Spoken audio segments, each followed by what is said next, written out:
The thing about change management, or that broad sort of topic, is it's very focused on human to human change. What we talk about is trust management, which is machine to human change. How do we ensure that the humans that are working with our AI can trust what the AI is suggesting? Hi, and welcome to Radical Transformation, the show where we get up close and personal with the leaders disrupting and transforming business today. I'm your host, Mike Swetman, and I'm thrilled to be joined by Chaz Perera today. Chaz has spent nearly 20 years rising to the very top of the insurance industry, and at one point led a team of over 7,000 people at AIG. In 2018, Chaz founded Roots Automation, a New York City-based AI scale-up that helps insurers drive efficiency, reduce claims leakage, and solve talent shortages by utilizing Roots' self-learning digital co-workers. Chaz, welcome to the show. Thanks for joining us all the way from New York City today, I believe. How are you? Thank you, Mike. Yes, here in our office down by Wall Street in New York. I'm great, and I appreciate the opportunity to speak to you and to your audience as well. Wonderful. Well, welcome to the show. What's the weather like in New York today? It's a little cloudy. We've had, I think, 5 or 6 days of nonstop rain, which is unusual for New York, particularly as you break from summer into autumn. You may have a few spells of rain, a few minutes every day, but nothing like we've had over the last week. Oh, that's standard weather for us here, Chaz. Standard weather for us. Yeah, it certainly is. Cool. Yeah, we did. Have a good summer, we have our moments. Let's jump straight in then. Cast your mind back, Chaz. Just share with our listeners, what was your first ever job? Did you have a side hustle when you were younger? If so, what was it? Side hustle.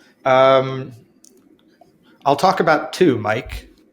The first, there is a company called Cutco Knives, and some people will tell you it's a network marketing type company. Others will tell you it's multi-level marketing, scams type thing, Ponzi scheme type thing. I made some money on it. I essentially, as a high schooler, I was a salesperson for Cutco Knives, and I would use my parents' friends, or I would hawk knives to my parents' friends, and earn commission on that. That was a lot of fun.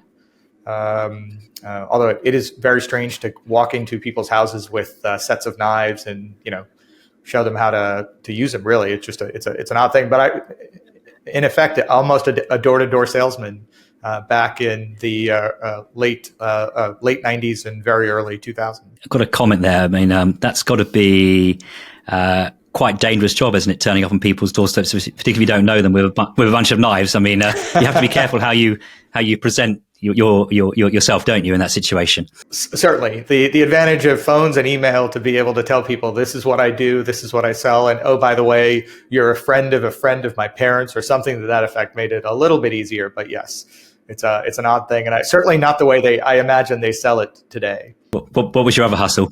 Yeah, the other job that I was, and in some sense, started to scratch the itch to becoming an entrepreneur, even though there was a 14, 15-year career between this job I'm about to tell you and being an entrepreneur. While I was at school at Villanova University, which is I was going to say college, it's a university in Pennsylvania, I was fortunate to be one of the early founders of a TV station. It was called Student Government TV, SGTV, and we had it was closed circuit, so only broadcast within the university. But it was an early form of social crowdsourcing for content. Essentially, we would play a variety of different movies over the course of a week, nonstop, on a rotating basis, and students got to vote on which movies they wanted to see played. And out of a couple hundred options, they would pick 24, and those 24 movies would rotate over a month, and then we would elicit feedback from them, and then decide what would the next 100 be that they could vote on. And essentially, it was a way to crowdsource, so to speak, the content. We started to sell advertising on the platform at one point, and we had dreams. Though I left before they ever got to these things, so I'm not sure where it went. But we had dreams of actually creating comedic TV shows, really silly things that college students would enjoy, but all of it required a lot of creativity around how we leverage early forms of things like Facebook, and at the time it wasn't even called Facebook, but those types of social platforms, early forms of social platforms, to be innovative in terms of engaging the student body, but also seeking funding and trying to make sure that the station could self-sustain itself, right? So the initial funding was offered by the school, but at some point we said we should be able to try to fund. Did you manage that? Did you make it a commercial success so it's self-funded? No, at least when I was there, it wasn't. We still had to go to the school and get funding. When I left, I think we had only made a very small dent in terms of allowing the or using commercial or advertising to fund the service. Maybe 5% of the required expenses were coming out of running commercials and those types of things. But it sounded like you had a lot of fun anyway, Chaz, doing that. It was a blast. Got to work with some really creative people. I don't think of myself as a creative person, but I was able to work with a lot of creative people, all students, by the way, and really learned a lot from them. And we all got to leverage those skills we were learning in class. We were all business majors, all learning how to, tell a story, market, build a brand, et cetera. And, again, in a very closed, protective environment, but it was still an interesting exercise nonetheless. Yeah, fantastic experience. Chaz, let's fast forward to today then, if you don't mind. You had a very big job at AIG, didn't you? Very challenging, I'd imagine. What possessed you to step away and bootstrap a startup back in 2018? Because there are easier things to do, my friend, aren't there? But why then, and why did you do it? I suppose the first thing, my partner John, who's the co-founder and CTO of the company, and I had been talking about how limited our efforts to fundamentally change the way AIG and he at Mars, how limited the way we were trying to leverage technology to change the way the operations of the company were basically being held back. And the reason they were being held back is because of how large and how complex these companies are, and specifically there, to get something simple done, you have to align a lot of people across a lot of teams, and then sometimes across a lot of geographies. That takes a lot of time. That takes a lot of investment. So you spend a lot of time trying to get things, just trying to get started before you can actually go do something. And we felt we had this idea, which I'm sure we'll get to at some point. We had this idea, and we felt the only way to really solve this is to be unencumbered by the machine, so to speak. That the startup, the momentum and the motion that's required to really get going and do something that's something quickly, that's substantive and at scale, will take a long time within the four walls of a large company. And so the real only way to do that successfully is to leave these cushy jobs we had. And we had very, very cushy jobs, and we were very grateful to companies like AIG and Mars for giving us the opportunity to, but we could have only done this outside the four walls of the big company. I will also say, I think, to your point about bootstrapping, I think both John and I are fortunate in that we had very successful careers at these companies that afforded us the opportunity to go and start a company and not worry about collecting a paycheck for a little while. Most entrepreneurs don't have that option. And I'm certainly grateful for my experiences at AIG that afforded me this opportunity. Great. I get that. And that makes sense. So unencumbered back in 2018 when you started Roots, how did you begin to disrupt the insurance industry? Yeah. So when I think about industry generally, not just insurance, I tend to put them into two categories: old industry and new industry. To me, old industry, insurance falls into the bucket of old industry, as does banking, healthcare, et cetera, where they've been around for a very, very long time.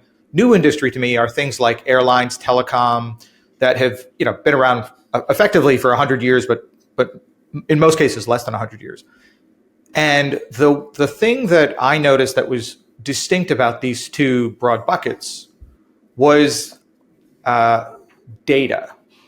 And specifically that in old industry, insurance, for example, most business processes start with unstructured data. Emails, attachments to emails, faxes, phone calls, and even if there is structured data, it's often long-form text in a structured manner. In new industry, you don't live in, you're not encumbered by that. For example, Mike, when's the last time you booked a flight on British Airways or Virgin or Ryanair or EasyJet, whatever airline of your choosing, where they said on their website, they just gave you a free form text box and said, tell me what you want. That's not how it works. They push you through a path with a very defined set of options and answers and results that come out of that. That's not insurance. That's not the way insurance is transacted. Insurance is transacted based on the collection of lots and lots of documents and data that then have to be extrapolated, made sense of, right? So you have to go through an inferencing exercise. Once you have all that, then you can start to actually run a process. You can underwrite an insurance policy. You can actually assign a claim to a human and have them start to work it. That is why Roots Automation exists, which is in old industry where they've been held back by all this unstructured data. We wanted to find a way to essentially allow the business to continue transacting the way it does. So allow that unstructured environment to exist, but find a way to bring structure to the data within it so that insurance carriers and insurance companies of all ilk could then leverage that information to produce policies faster, to handle claims faster. Yeah, it does. Does that make sense? I saw a quote recently. I think the number may have been on one of your feeds, actually. Is it 81% of data in businesses is unstructured? I think Accenture came out with the number. Am I correct? That's right. Accenture recently completed a study that showed 81% of data particularly at large companies is unstructured. And by the way, over the last decade, maybe decade and a half, companies have spent billions of dollars on digital transformation unsuccessfully because they have data lakes. Now they have data lakes. Now they have master data management programs and chief data officers and all these fancy things, but they fundamentally don't know what's in their data. So they've taken an email and they've stored it somewhere securely and in a way that they can get to it quickly, but they still don't know what's inside it. So they can't fundamentally transform the way they work if they don't understand the data that's within it.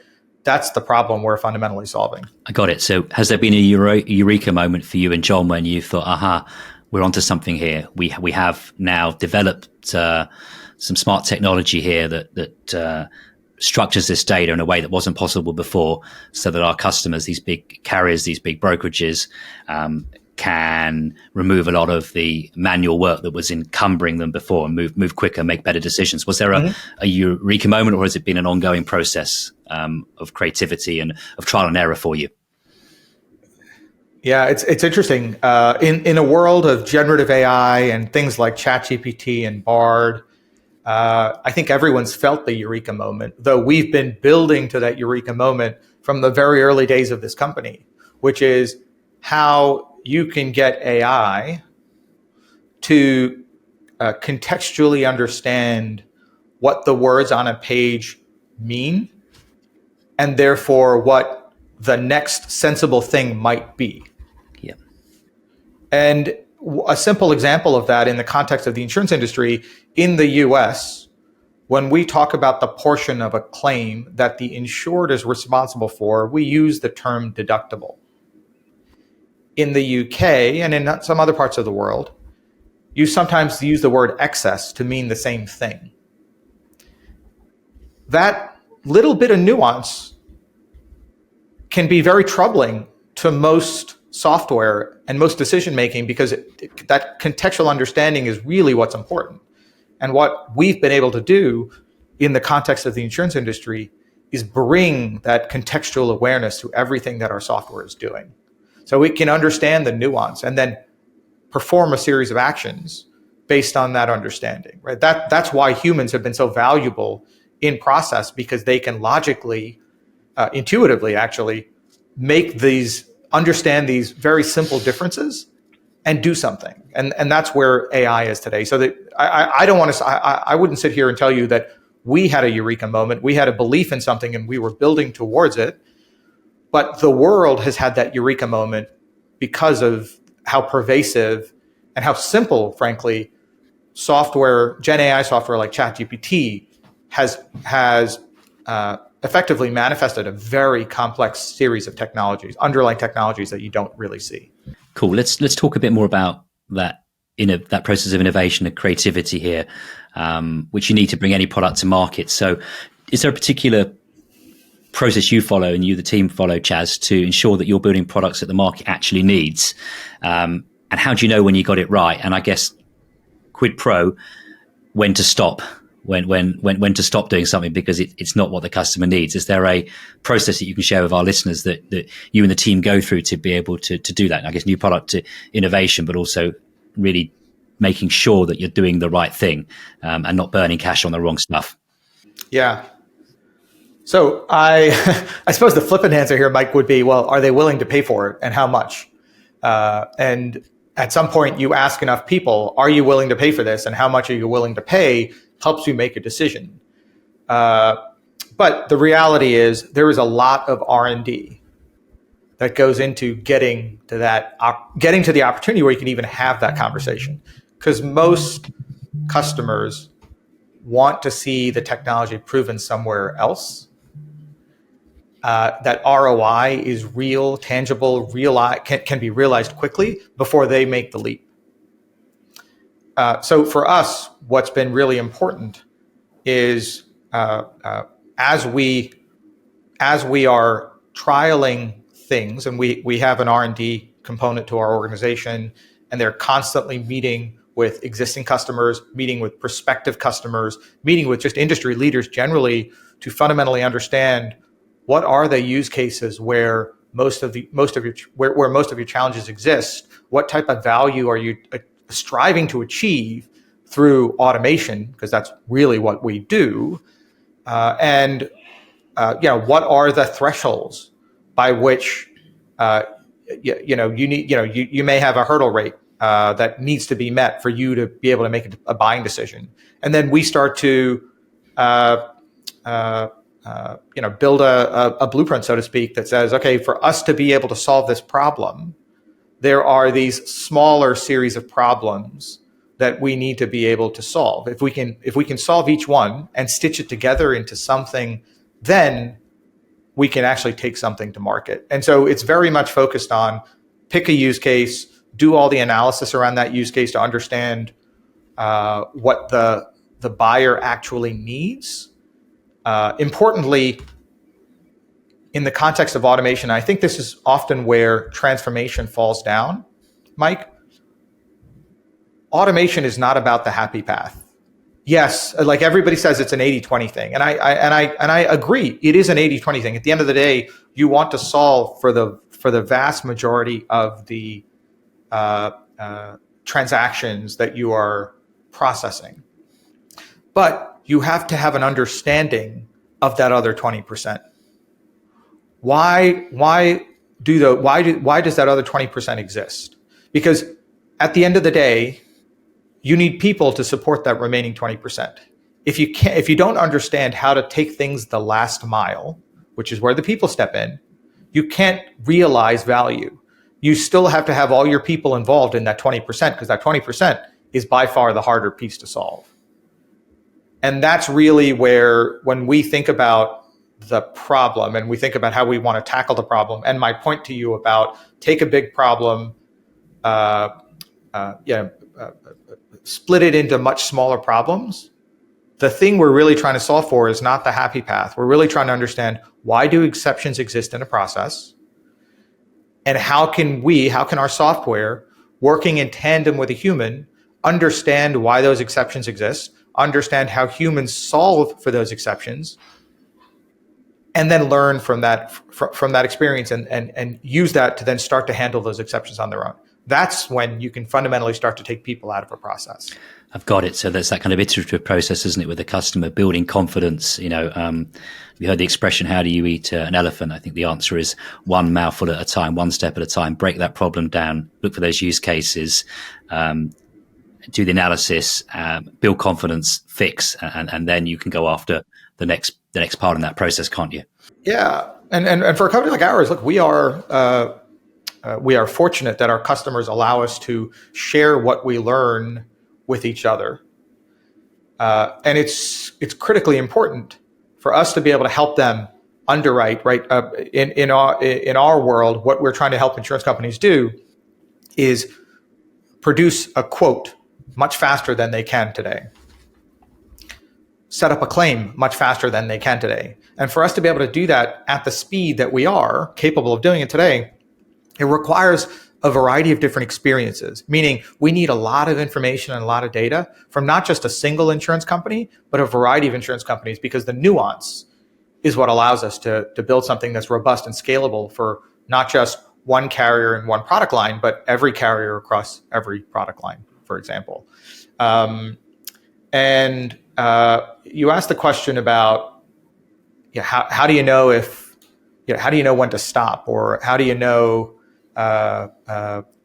this is something that's viable or not? So I still go back to is someone willing to pay for something? And it's not a singular event, right? It's not, is one person willing to pay for it? But if you've had the conversations and you find 5 or 6 people willing to pay for it, it's likely there are 500 or 600 people willing to pay for the same thing. That's the thing you have to figure out early on. And importantly, I think you also need to find the people that can help you iterate and are comfortable with the fact that it is going to be an iterative process, right? This is not as turnkey as our software is. It is imperfect, and early on you want to find partners that will help work with you to improve the product and improve the outcomes. And when I think about transformation just generally at companies, one of the challenges I think companies face is that the leaders at companies are expecting the transformation to be hyper precise, and they don't appreciate that precision doesn't exist in transformation. What you're trying to do is learn and adjust, learn and adjust, learn and adjust, learn and adjust, learn and adjust. And the objective is to learn as quickly as you can and adjust as quickly as you can, so that, because where you start and where you end will ultimately be two totally different things. I love the honesty there, Chaz. And I think there's some really valuable advice for our listeners there. It really is an iterative process. You really do need also early adopters, don't you? And partners that are going to work with you on that basis as well, I think, for this to work. One other thing I wanted to ask you, and this is more around kind of culture, because we're rapidly moving into a digital age, and your digital co-workers now making decisions that traditionally might have been made by brokers or by actuaries, for instance, and whether or not to provide cover for an asset like an airplane. So how do you help your customers build trust and acceptance across their human workforce in your platform, in your software, so they feel ownership and machine and human get to work in harmony? Because I think this is one of the big questions of our age now. Yeah, I understand what you're asking. I appreciate, Mike, a lot of your listeners are transformation officers or innovative people at large companies. And so they're probably experts and practitioners in change management. The thing about change management, or that broad sort of topic, is it's very focused on human to human change. What we talk about is trust management, which is machine to human change. And for us, it's manifested in 2 ways, right? We're an AI company. And so for us, it's manifested in 2 ways. The first, how do we ensure that the humans that are working with our AI can trust what the AI is suggesting? The way we do that effectively is by giving, before we turn the AI on or let it loose, we want to show them examples with their own data and their own experience of how our AI, the digital coworkers, would have responded to problems they've had in the past. And outline for them, if they're the same, here's why the software thinks it's the same answer that you provided. If it's different, here's why the software thinks it's a different answer. Yep. That then affords the human an opportunity to recognize the way the software starts to think, right? Because at the end of the day, these are neural nets and black boxes, and what's important is for people to in plain English, get a feeling for how the software is going to act and react. So it's important to give them a picture from the past of how the software would work. The second thing we do is we offer our customers what is effectively a dial that they get to turn up or turn down, that is setting the guardrails for our AI. In I guess to use a UK analogy, are we talking about a road are we talking about a motorway or like an M road, or are we talking about a B road, right? Like, how wide are these guardrails ultimately? And we want to give customers the ability to define the breadth and the expansiveness of the freedom they're giving their AI, so that as the AI is working with them and they see the responses in real time that the AI is either acting on or suggesting, they then start to get comfortable with turning the dial down, meaning starting to open up the guardrails to allow the AI to do more work on its own. That's trust from a machine to human. The other side's also true, which is we need to allow our machine to start to build trust in the humans it is working with. And the reason for that is, I'm an expert in certain things. Mike, you're an expert in other things, even though we may be working the same job at the same company, right? Your experience is different from mine. And what we want to ensure is that the software starts to learn where are your inherent biases and my inherent biases, to make sure that it doesn't lean too heavily on those things. But equally, we want to leverage your expertise. So if the software starts to recognize that you are the most helpful at answering certain types of questions, or prompting the software down certain paths that lead to higher degrees of success overall, then the software will start to go to you more than it will come to me, because it's understood that's where it's going to get the best available answer. It will then bring it back to me and be like, hey, I know this is the likely answer because Mike has told me time and time again, this is the likely answer, right? That's trust management from a software perspective. And by the way, we try to do this with our digital coworkers by doing some really subtle things. Like, I joke about this with the team, but I like to have a cup of coffee in the morning, and the first thing I do in the morning is I'm looking through my emails. I really don't want to be bothered by anything because I just need to get through answering my early morning emails. Our software won't bother me in the morning because it knows I'm not likely to, when it needs help, I mean to say, it's not going to ping me in the morning. It will wait till the afternoon because it knows that's when I'm most likely to give it responses, and give it responses quickly, right? Versus John, my partner, he's happy to give answers early in the morning, and the software will go to him when it comes across a problem. So we've really thought long and hard about, for humans to trust AI and for AI to trust humans, essentially, you need to create your favorite colleague in digital form. And that's why we do things like, when's the right time to ask a question? Let's assume Chaz is having a cup of coffee in the morning, and don't bother him, right? Like, it's little things. These are very subtle things, but they make a big difference in trust management. And that then leads to change management, as we talked about. Fantastic, Chaz. I mean, brilliant answer, actually. And I hadn't considered trust management both ways, and the machine in particular having to get into trust the human as well. Really interesting topic. What's next, Chaz? What are you most excited about now? Yeah, we are on the verge of launching our platform. So we are moving from being a product company. We offer the world digital coworkers today, the underwriting assistant digital coworker and the claims assistant digital coworker that are capable of doing all the work that an underwriting assistant and a claims assistant, and in some cases that underwriters and claims adjusters do at insurance companies. But we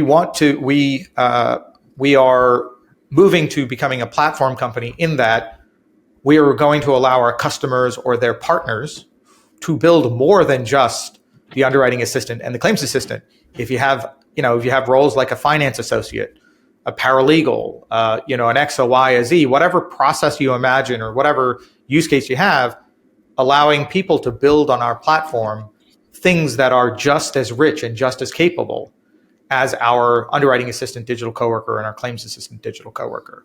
The beauty of our platform is you can train the software like you train a human, literally speaking to it. Mike, I need you to do this. This is how I want you to think about the problem. This is the steps I'd like you to take. And the software will translate that into, okay, I need to read this email. I need to interpret this language in this email. Once I understand that interpretation, I need to put it into the system. This is how I put it in the system. So you don't need to script things. You essentially can speak or type in much the same way that we would instruct another human, and the software will take those instructions and perform that task over and over and over again. And if it comes across a problem, it's not sure what to do, it sees something that's strange, it's not going to take an action. Instead, it's going to come back to you, Mike, and be like, hey, I'm seeing something I haven't seen before. Here's the context of my problem. How do I go fix this? I've got it. So at a user interface level, this is a no-code platform where literally lowest common denominator, anyone can go speak to it and tell them what the challenges they're looking to solve. Is this an open ecosystem where once a solution is validated, you can then, participating partners can then share that benefit with others, and with Roots themselves validating it? Is that possible today, or is that in the product roadmap? So early days on the platform, we do envision at some point having what's effectively a marketplace where you can buy your underwriting assistant and you can buy your claims assistant, but you could also buy a finance associate, a paralegal, you name the role, and it contextually comes with all the understanding that's required to do that job. And importantly, Mike, when I talk about the underwriting assistant, for example, I don't just mean this generalized underwriting assistant. I mean, we have underwriting assistants that know how to handle directors and officers underwriting. We have other underwriting assistants that know how to handle workers' comp underwriting, because the language, the documentation, the systems are all different and nuanced enough that you can't just have this generally capable software work across an entire company. The analogy here being, in much the same way as I could today go hire an underwriting assistant from, let's say, Aviva in the UK, bring them to New York and have them become an underwriting assistant at Liberty Mutual in the US, they're performing the same job, right? They're still helping to underwrite auto policies. Our software is essentially built to do the same thing, which is you can lift this person that's learned from how to underwrite auto policies from 3 different insurance companies, and you can bring it to your company, and it will hit the ground running and perform at a very high level because it contextually understands the data, the documents, the underlying business process, and the systems that are used in transacting that work. Fantastic. Chaz, another question for you. I think to date, the last 5 years, you've raised around 20 million in funding, including 10 million Series A last year. So congratulations, first up. It's a hell of an achievement. And yeah, thank you. And of course, all the work you're doing, as you say, there's heavy R&D investment here. Raising funding in the current marketplace, it's gotten real tough recently. What advice would you give to people out there who've got great ideas but are struggling maybe to raise funds in the current marketplace? What advice would you give them based upon your and John's experience over a number of years now, raising funds? I think the thing that was probably very true about John and I, as we started to build a company and as we thought about the company long term, look, we want this company to be, as we're recording this, Mike, Google is 25 years old today. We want this company to be as big, as successful, as innovative as Google. but it doesn't happen overnight. And I think one of the mistakes that founders often make, and what we've tried not to do, is chase valuations. We're not sitting here telling you we're sitting on $1 billion company. We believe this will be $1 billion company, but we're not sitting on $1 billion company today because there are these fundamentals that need to exist for the company to be valued at $1 billion tomorrow. And so what we really focus on, because the reality is, when the market was hot, when the venture market was hot, you could name a valuation and somebody would make an investment. What we were very focused on is we knew what we were really good at. We are really good at insurance. We are really good at developing product. We're really good at AI. But we knew that we wanted to bring partners around us, investors, who could help us improve on the areas where we were deficient. So we didn't just look at this as, I need money to help me run my company. Obviously, we do. But we also want really smart, really focused, and really engaged partners, investors, who will give us good guidance and perspective on the decisions we're making so that we can ultimately get to the place we want to get to. And I think in an environment where raising is difficult, it is even more critical to not focus on things like valuation, but to focus on those people. Who are the people that are going to be there when you need them most? In many ways, Mike, it's no different than when you make a decision about which insurance carrier to buy a policy from, right? You're not buying it for the policy. You're buying it for the protection. When something happens and you need someone, are they going to be there, and how are they going to help you? And that's really how we think about the people, the investors we bring around us. And every single investor we've had has been fantastic. They are an open book. They're giving us advice. They're giving us guidance, but they're also letting us run our company. And I would say to founders, it's easy to say, I suppose, hard to do when people are throwing money at you, but it's really very much about finding the right people around you. Also true about your own team, right? You want to get the right people around you to help shore up where you have gaps. Yeah, that's great advice, Chaz. I think for our listeners, it's not all about the funding. It's very much about people who are prepared to put their money in, but also be there for you when you need them, and provide that advice at critical moments in your evolution. So if you are fortunate enough to have options, then I think the advice there is pick wisely, who you work with. Yeah, pick wisely, be patient. There's always someone to give you money, I think is probably the truth. But not all money is good money. I hear you. Let's take a more micro view now. So we have a number of listeners. I speak to people in the transformation game all the time that are thinking about making that move that you've made out of a big corporate and maybe back in their dream. Now, what skills do you think our listeners need to thrive in a tech startup? And if you like, what are the non-negotiables in your experience? What do you got to really have to have a chance? I would say this, and by the way, this was difficult for both John and I, because when we started the company, we had this idea, we're like, this can be applied to any use case in any industry. And yes, it could be, but that's not the way the world works. People want to trust that you know what you're doing and you have true life experience behind you. And so while we wanted to be selling this to banking and consumer packaged goods, and you name the industry, Mike, we realized very quickly the way to win is to be absolute experts and absolutely conquer one industry. And even within that industry, don't try to solve every problem. Pick a few and just become absolute killers at solving those problems, because that will buy you the opportunity to solve the next problem and the next problem and the next problem.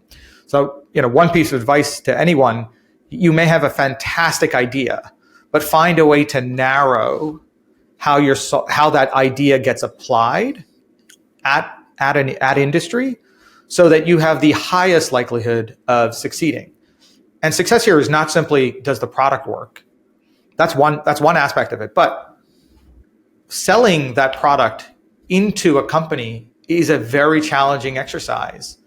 You need to have the salespeople you bring on board need to speak a certain language, need to be able to relate to the people they're selling to, need to be able to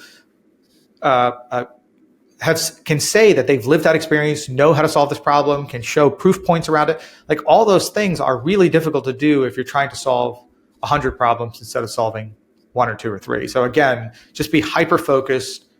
You can still get to your vision. Our vision, by the way, ultimately is to be effectively the world's largest business process outsourcer. But the only difference is we don't have humans. We just have digital coworkers serving our customers every single day across any variety of industries. But that's not the way we want to start. That's not how we want to solve the problem, right? That's why we picked insurance. That's why we picked underwriting. That's why we picked claims. And even within that, we're only solving a small subset of use cases initially. So long-winded way to say, be hyper-focused and be diligent about just sticking to those things because that's okay. And maybe the word to remember there is being intentional, right? That's really what I'm talking about. Just be intentional in what you're doing. And then, second piece of advice, I guess, be really inventive. And I think this is where the R&D piece is really important.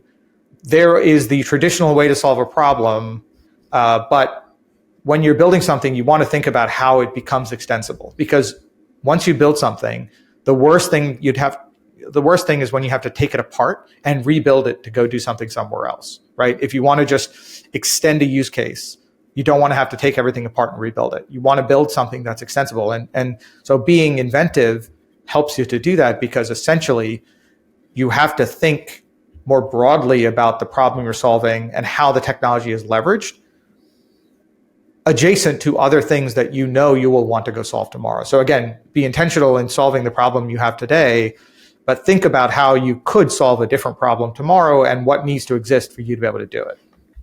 Great, Chaz. I think some fantastic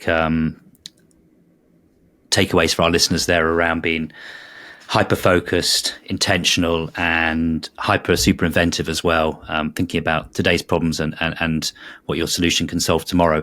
But I know, running my own business, how it's really hard to stay on track sometimes, to stay on message, and it's very easy to get distracted when there's another opportunity. So it really need discipline as well, I'd argue, to execute on that strategy. Yeah, I cannot tell you the number of times, Mike, that exactly what you said, that an existing customer has come and said, "Hey, I have this problem. I need you to solve it." And I've had to say, "No, that's not what we do. Yeah. That's not what we're good at. But I can point you to people who could kick butt solving that problem for you." And it's the right thing to do, but it's the hardest thing to do, isn't it? Because you're turning away immediate opportunity, but it's the right thing. A great learn. Yeah. The other one quick thing, Mike, I was thinking about as well.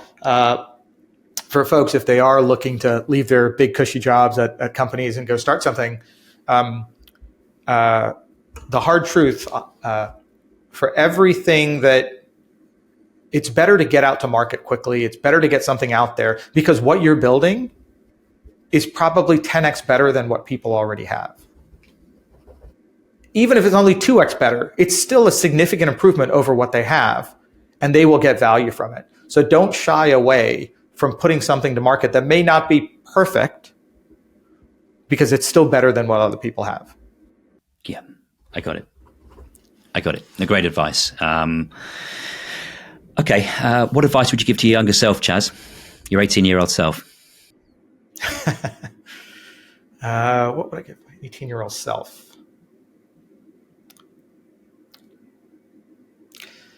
Being an entrepreneur requires time, more time than any of us have in a day or a week. It gets harder to be an entrepreneur as you grow older because you have a lot more things to worry about. And if there was one thing I remember, not even my 18-year-old self, my 22-year-old self at the time, I'd said, I would like to start my entrepreneurial journey within 10 years of graduating from school. Unfortunately, it took me, 17 years to make that decision. So if there's one thing I would tell, make the leap a little earlier. There's a lot of things you can learn. There's a lot of opportunities that companies will give you. But if you have the entrepreneurial itch, take the chance sooner. I hear you. What's your favorite productivity hack, Chaz? I mean, you're a busy guy. How do you try and get some of that time back? Is there something you share with our listeners, that bit of software you use, a tool, something that you couldn't live without now? Maybe one of your own coworkers? Oh gosh, I always think of myself as very inefficient, Mike. I should listen. I should elicit feedback from your listeners. Frankly, I suppose the one thing I try to tell my team, and I do live this every day. I write down 3 things every morning that I absolutely must get done. So I'm not giving myself a list of 50 things or 10 things. I'm just like, these 3 things absolutely have to get done by the end of the day. Otherwise, I haven't moved the needle forward.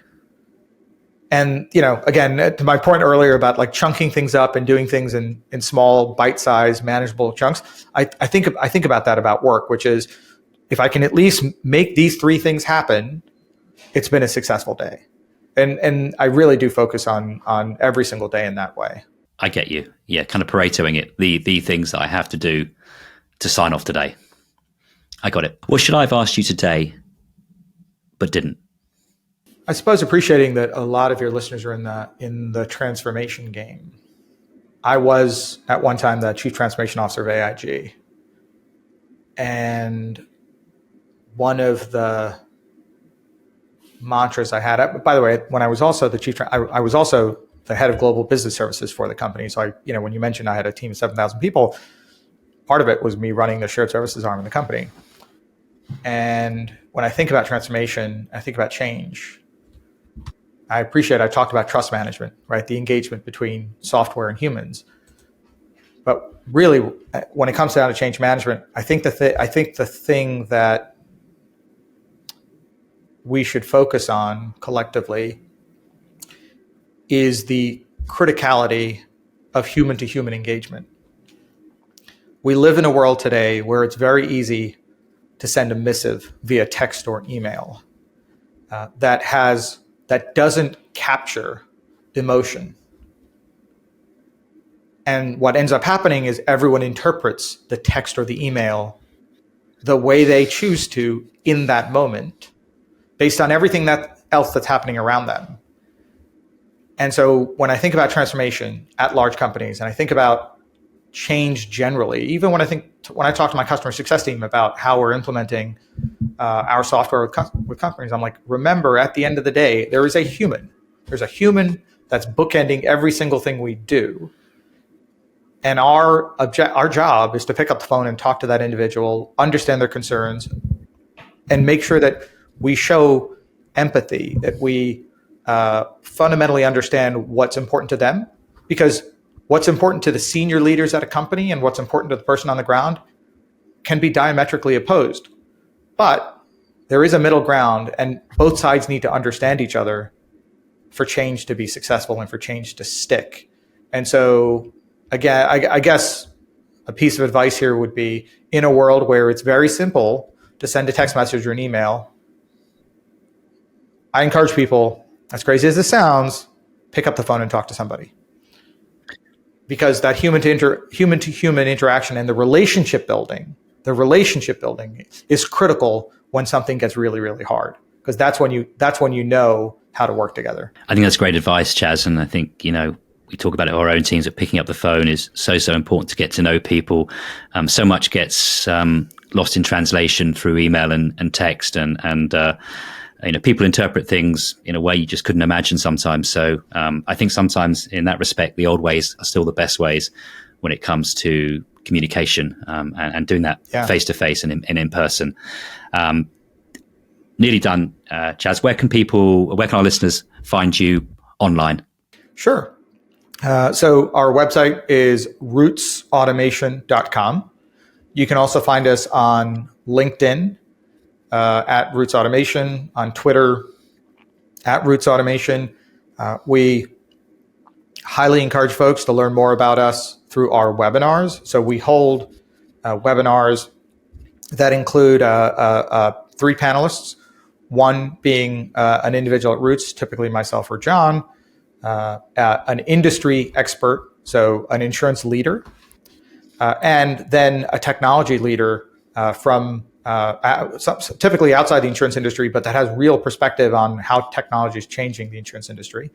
And it's a great way to learn and figure out some techniques and things that that customers and leaders in change are thinking about. And we try to bring that to life in a way that isn't a sales pitch for Roots. It's very much about how you can help transform your organizations.